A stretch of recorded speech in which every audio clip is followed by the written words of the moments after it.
Halo, assalamualaikum. Apa kabar? Mudah-mudahan sehat walafiat, tidak kurang satu apapun. Ketemu lagi dengan Bang Ali The Coach. Nah, ini masih berkaitan dengan BLT ya. Apa sih BLT? Cari di Google.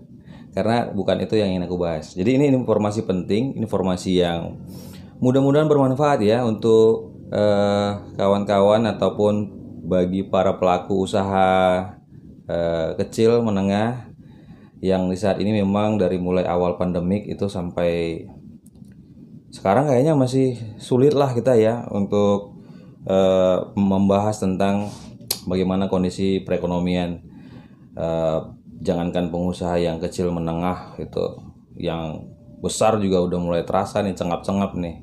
Malah ada perusahaan besar yang juga udah mulai menurunkan personilnya untuk jualan di pinggir pasar gitu. Padahal kita tahu selama ini perusahaan besar internasional. Oh, kalau kita makan di restoran tersebut kayaknya mewah. Oke, bercanda supaya jangan terlalu serius. Jadi ini kemarin aku sempat memberikan video keterangan tentang bantuan UMKM, tapi bagi kita yang memiliki SIM.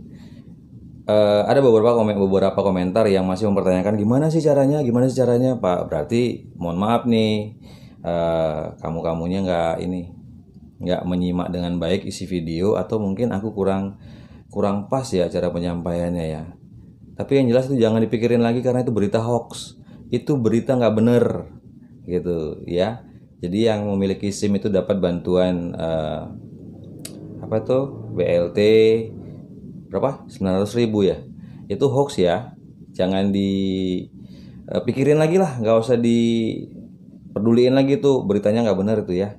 Jadi makanya hati-hati setiap menerima berita. Nah, ada di salah satu video aku pada saat itu langsung di lokasi itu aku ada di Dinas Koperasi. Aku langsung coba sampaikan sekilas cara mengurus supaya kita dapat bantuan dana sebesar 2,4 juta. Dan memang sekarang ini kayaknya banyak nih BLT yang akan dicairkan, dikucurkan. Mudah-mudahan pemerintah tidak mem-PHP-kan masyarakatnya ya, dari BLT ketenagakerjaan, kemudian apalagi ya BLT yang dari UMKM gitu ya. Kemudian apalagi ya, kayaknya memang pemerintah lagi jos nih untuk memberikan bantuan kepada masyarakat. Terlepas dari sudut pandang politik, kita pasti beda-beda, tapi kita nggak bahas politiknya, kita bahas tentang bagaimana ya, pasti butuh lah ya. Kalau dibilang itu bukan bantuan presiden, itu memang uang rakyat yang diambil. Lah iya bos, itu memang uang rakyat. Nggak mungkin presiden itu uang pribadinya gitu membantu. Mau berapa juta warga yang harus dibantunya, emang cukup? Siapa yang tahu gaji presiden berapa sih sekarang? Udah, nanti kita kemana-mana nih, bahaya nanti ya kan. Oke, kawan-kawan sekalian, aku ingin informasikan bahwasanya ternyata UMKM itu jadwalnya, batas waktunya itu diperpanjang loh sampai di Desember 2020. Kemarin itu pada saat aku ngurus itu batas waktunya sampai di 25 November 2020. Nah, ini aku baca di kompas.com, jakartakompas.com itu memberikan informasi kepada publik bahwasanya diperpanjang sampai Desember 2020. Berarti karena di sini tidak tertera tanggalnya, berarti sampai 1 bulan Desember 2020. Nah, sedihnya di berita ini ternyata aku nggak tahu juga ya nasibnya gimana ya, karena aku baru masih pengajuan sih. Cuman ini berbagi informasi kan nggak salah ya, nggak salah dong, namanya informasi. Nah, gimana caranya supaya kita nggak ditolak nih, supaya tidak ditolak pengajuannya? Yang aku garis bawahi pertama, kita jangan sampai salah mencantumkan NIK, nomor induk kependudukan, itu satu. Kemudian apalagi tadi aku baca ya, bentar. Nah, alamatnya itu ini terkait dengan pengisian data ya. Jadi alamat tempat tinggal juga harus sesuai dengan memang kita tinggal di mana, domisili di mana, sesuai nggak dengan KTP gitu. Jadi kalau nggak sesuai dengan KTP, mungkin kita harus menjelaskan di kolom formulir itu KTP kita dengan alamat domisili usahanya beda loh. Jadi kita harus bisa menjelaskan, mencantumkan itu bukan dijelaskan secara lisan ya, kita menjelaskannya secara tertulis gitu di kolom form atau formulir pengajuan. Status pekerjaan. Nah, ini kan kemarin aturannya yang tidak boleh itu adalah ASN, TNI Polri, kemudian apabila kita masih dalam keterkaitan pembiayaan dari bank gitu ya, apakah usaha kita sebelumnya sudah pernah mengajukan pembiayaan dari bank, berarti usaha kita ini sedang dibiayai oleh bank, itu ditolak, itu pasti ditolak itu. Kemudian kita sudah menerima KUR ya kan, itu udah pasti ditolak. Jadi ada di lembar ini, di lembar formulir tercantum kok bahwasanya siapa yang boleh dan siapa yang tidak untuk menerima bantuan BLT UMKM. Oke, jadi tolong dicatat ya, tolong diingat bahwasanya hati-hati dalam menuliskan alamat karena itu akan diverifikasi. Kemudian nomor NIK jangan sampai ada yang ketinggalan angkanya 1, salah digitnya, salah angka-angkanya gitu kan. Kemudian status pekerjaan, berarti ada 3 poin ya status pekerjaannya itu. Oke, nah ada pertanyaan gimana sih cara ngurusnya? Oke, dengarkan baik-baik gimana cara ngurusnya. Pertama, ada masyarakat yang menerima SMS dari BRI, Bank BRI, menerima SMS bahwasanya kita layak untuk menerima bantuan UMKM sebesar 2,4 juta. Nah, yang nggak menerima SMS dari BRI gimana? Gini, kamu datang ke kantor lurah, untuk minta formulir tentang permohonan pengajuan bantuan dana UMKM ya.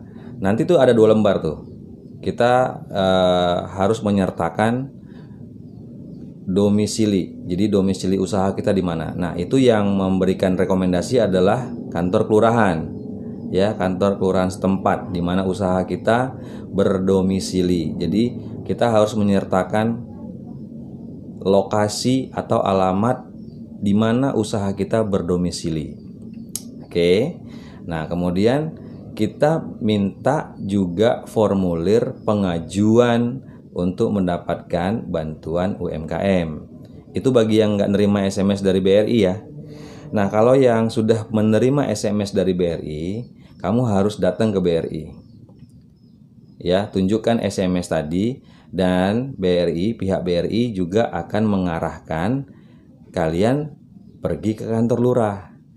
Itu lebih baik lagi ada rekomendasinya itu yang dari BRI. Tapi kalau tidak ada, ya kalian bisa langsung ke kantor lurah untuk minta itu. Ayo sebelum habis waktunya, sudah diperpanjang loh ini sampai Desember gitu. Oke. Bisa dapat poinnya ya. Mudah-mudahan dapat poinnya tuh. Oke, nah aku baca ini yang dari kompas.com nih bacaan. Pemerintah melalui Kementerian Koperasi dan UKM sudah menyalurkan bantuan presiden atau Banpres produktif atau bantuan langsung tunai atau BLT sebesar 2,4 juta kepada pengusaha mikro yang terdampak pandemik. Bantuan ini pun telah diperpanjang hingga Desember 2020 dengan tambahan penerima sebanyak 3 juta pelaku UMKM. Gitu. Nah, pada saat aku ngurus, itu yang diberikan kesempatan adalah 13 juta pelaku usaha UMKM. Ini ditambah 3 juta berarti 16 juta. Ditambah lagi tuh. Ya. Deputi Bidang Pembiayaan Kementerian Koperasi dan UKM, Hanung Harimba Rahman, menyatakan dalam prosesnya hingga saat ini ada banyak pelaku UMKM yang dinyatakan harus ditolak lantaran ada data tidak valid yang masuk saat pendataan dilakukan. Data tidak valid apa? Tadi nomor NIK gitu ya, yang ada di KTP, kemudian status pekerjaan, kemudian alamat domisilinya itu nggak sesuai misalnya, atau alamat domisilinya itu nggak dilampirkan di mana sih usaha kita berada gitu. Ada di kecamatan mana, ada di kelurahan mana, ada di kota mana, provinsi mana gitu. Ya. Dengan demikian, apabila data tersebut dinyatakan tidak valid, para UMKM dinyatakan gagal mendapatkan bantuan. Oh, berarti kita nggak jadi menerima bantuannya. Ada sekitar 8 juta data yang ditolak dan harus di-reject karena datanya tidak valid. Padahal dari angka itu sebanyak 30% data yang sebenarnya masih bisa diperbaiki. Ups, masih bisa diperbaiki, bos. Asal kepala daerah atau dinas yang berasal dari daerah atau kabupaten kota bisa segera memperbaikinya dengan cepat. Ujarnya saat dihubungi kompas.com. Artinya pada saat kita sudah memberikan data ke kantor dinas koperasi yang ada di kota masing-masing atau di provinsi masing-masing, begitu ada kesalahan, pihak dinas koperasi seharusnya menghubungi kita, pelaku usaha UMKM, untuk segera memperbaiki apa saja data-data yang menyebabkan pengajuan kita ditolak. Gitu. Mudah-mudahan dinas koperasinya gerak cepat ya untuk bisa memberikan informasi kepada pelaku usaha UMKM yang pengajuan ditolak. Takutnya males. Menurutnya, maksudnya menurut ini tadi nih, Deputi Bidang Pembiayaan Kementerian Koperasi dan UMKM Hanung Harimba Rahman, maksudnya begini, dia tadi dibilang, dia ngelanjutin penjelasannya. Penyebab data tersebut dinyatakan tidak valid karena ada beberapa poin yang dikosongkan saat mengisi data, seperti alamat tempat tinggal, status pekerjaan, dan salah menuliskan nomor induk kependudukan. Hati-hati situ. Nah, ini penjelasan dari Bapak yang itu, ya, Deputi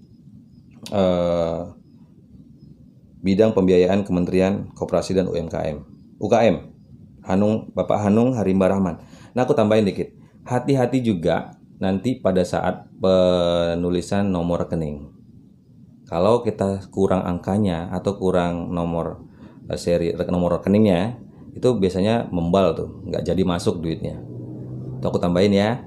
Nah, kemudian nanti itu jangka waktunya kapan diumumkan, kapan kita tahu ini uangnya sudah cair atau belum. Nanti jangka waktunya adalah 2 bulan. 2 bulan setelah kita pengajuan, hitung 2 bulan. Nah, setelah nanti disetujui, maka pihak Bank BRI itu akan memberikan kita SMS, mengirimkan kita SMS, dan SMS itu jangan sampai terhapus. Pada saat kita datang ke kantor BRI terdekat, kita harus menunjukkan bahwasanya pihak BRI sudah mengirimkan SMS seperti ini, dan itu harus diverifikasi.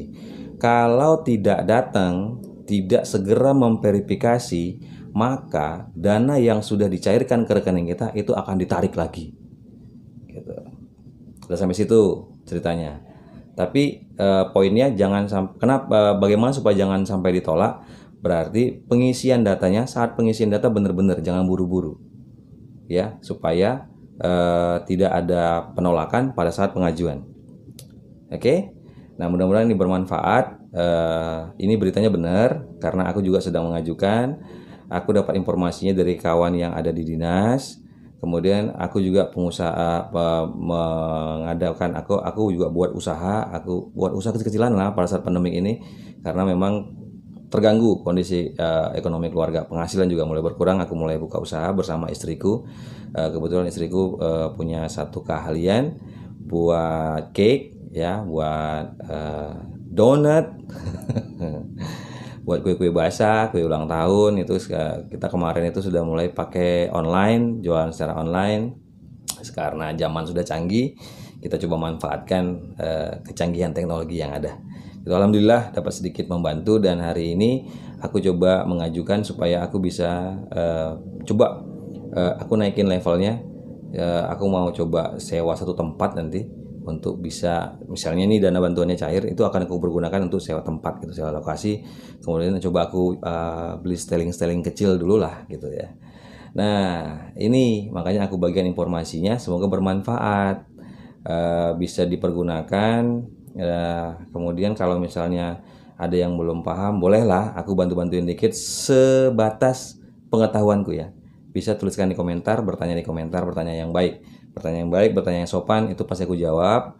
Tapi kalau misalnya hampir mirip-mirip dengan hoax juga, aku tidak akan menanggapi, mohon maaf. Oke, demikian yang bisa aku sampaikan. Mudah-mudahan bisa bermanfaat ya video yang sederhana ini. Jangan lupa like, share, dan komen. Yang belum subscribe, mohon bantunya subscribe supaya kita makin semangat untuk bisa memberikan informasi-informasi yang bermanfaat untuk masyarakat kota Medan, provinsi Sumatera Utara, dan untuk kawan-kawan yang ada di seluruh Indonesia.